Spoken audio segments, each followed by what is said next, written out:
మనసు నిండా మమకారంతో ఈ కార్యక్రమానికి ఇక్కడికి వచ్చి చిక్కటి చిరునవ్వుల మధ్య ఇంతటి ఆప్యాయతలు, ఇంతటి ప్రేమానురాగాలు చూపిస్తా ఉన్న ప్రతి అక్కకు, ప్రతి చెల్లెమ్మకు, ప్రతి అవ్వకు, ప్రతి తాతకు, ప్రతి సోదరుడికి, ప్రతి స్నేహితుడికి, మీ అందరికీ కూడా ముందుగా హృదయపూర్వకంగా రెండు చేతులు జోడించి పేరు పేరున ఒకవైపున కృతజ్ఞతలు తెలుపుకుంటూ మరోవైపున అభినందనలు కూడా తెలియజేస్తా ఉన్నాను. దేవుడి దయ, ప్రజలందరి చల్లని దీవెనలతో ఈరోజు పేదలందరికీ కూడా మంచి చేసే మరో మంచి కార్యక్రమం ఇవాళ ఇక్కడ నుంచి జరుగుతూ ఉంది. ఏకంగా 31 లక్షల పేదలకు ఇళ్ల పట్టాలను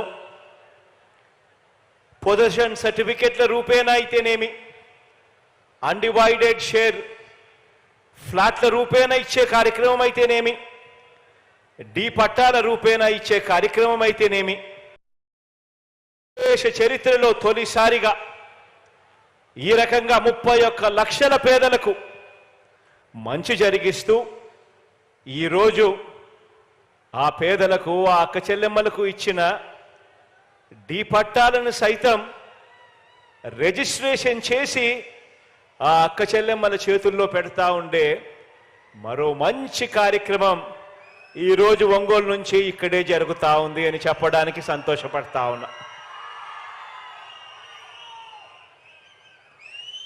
రాష్ట్రంలో పేదలందరికీ ఇళ్ల స్థలాలు ఇచ్చే విషయం కానివ్వండి, వారికి శాశ్వతంగా మేలు చేసే అడుగులు వేసే విషయంలో కానివ్వండి, ఇళ్ల నిర్మాణం విషయంలో కానివ్వండి, గత ప్రభుత్వానికి మనందరి ప్రభుత్వానికి మధ్య తేడా ఎంతుందో ఒకసారి గమనించమని చెప్పి మీ అందరితోనూ కూడా కోరుకుంటూ మీ అందరి సమక్షంలో కొన్ని విషయాలు మీ అందరి ముందు ఉంచదలుచుకున్నాను. ఈరోజు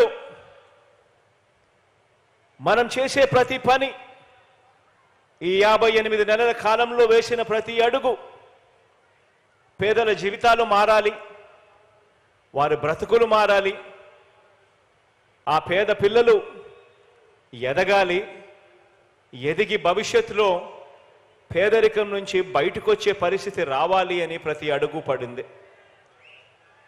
పేదలకు ఒక న్యాయం, పెద్దలకు మరో న్యాయం ఉండటానికి వీల్లేదని పేదలకిచ్చే ఇళ్ల పట్టాలను కూడా రాష్ట్రంలో ఐఏఎస్ అధికారులకు కానీ, లేకపోతే ఎప్పుడైనా ఎమ్మెల్యేలకు ఇచ్చే పట్టాలు కానీ, లేకపోతే ఇతర ప్రముఖులకు ఇచ్చే వాళ్లకు పట్టాలు ఇచ్చినప్పుడు వాళ్లకు ఏ నిబంధనలు అయితే వర్తిస్తాయో, ఏ నిబంధనలు అయితే వాళ్లకు పెడతామో అవే, అటువంటి నిబంధనలే, అటువంటి రిజిస్ట్రేషన్ ఇచ్చి కన్వేయన్స్ డీడ్ ఇచ్చే కార్యక్రమమే మన పేదలందరికీ కూడా జరగాలి అని చెప్పి మొట్టమొదటిసారిగా రాష్ట్ర చరిత్రలో ఎప్పుడూ జరగని విధంగా ఏకంగా పేదలకిచ్చే ఇళ్ల పట్టాలను డి పట్టాలుగా కాకుండా ఏకంగా రిజిస్ట్రేషన్ చేసి ఇచ్చే కార్యక్రమం జరుగుతా ఉంది ఇవాళ ఇక్కడ నుంచి. రాష్ట్రంలో ప్రజలకు 2 రకాల నిబంధనలు ఉండటం నిజంగా నాకు కూడా ఆశ్చర్యం అనిపించింది. నాకు మొట్టమొదట తెలియదు.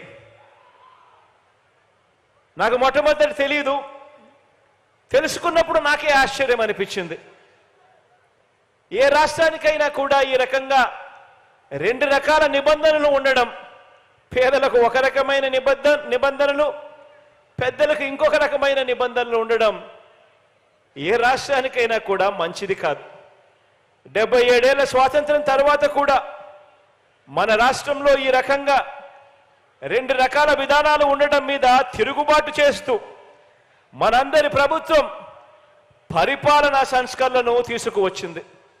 ఒక్క ఇళ్ల పట్టాల విషయం ఒకటే కాదు, ఈ 58 నెలల మన ప్రయాణంలో ప్రతి అడుగు కూడా ఒక విప్లవాత్మక సంస్కరణను తీసుకొచ్చే దిశగా అడుగులు పడ్డాయి అని చెప్పడానికి మీ బిడ్డగా సంతోషపడతా ఉన్నాను అని చెప్పి సందర్భంగా తెలియజేయడానికి గర్వపడతా ఉన్నా.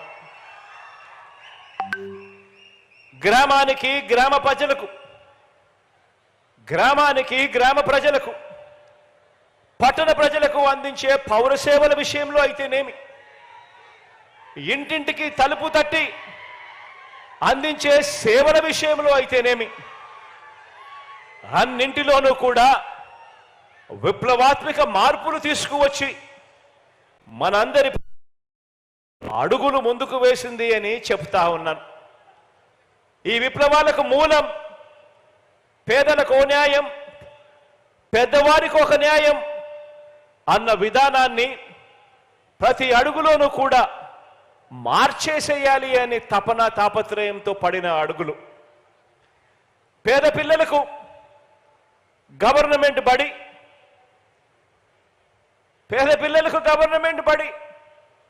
ఆ గవర్నమెంట్ బడిలో తెలుగు మీడియం మాత్రమే.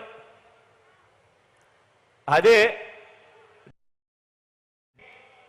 వారి పిల్లలకు ప్రైవేట్ బడులు, ఆ ప్రైవేట్ బడులలో ఇంగ్లీష్ మీడియం.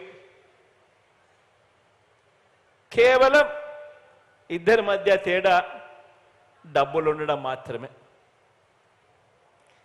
ఇది మనందరి ప్రభుత్వం అధికారం రాకముందు ఉన్న పరిస్థితి. ఇప్పుడు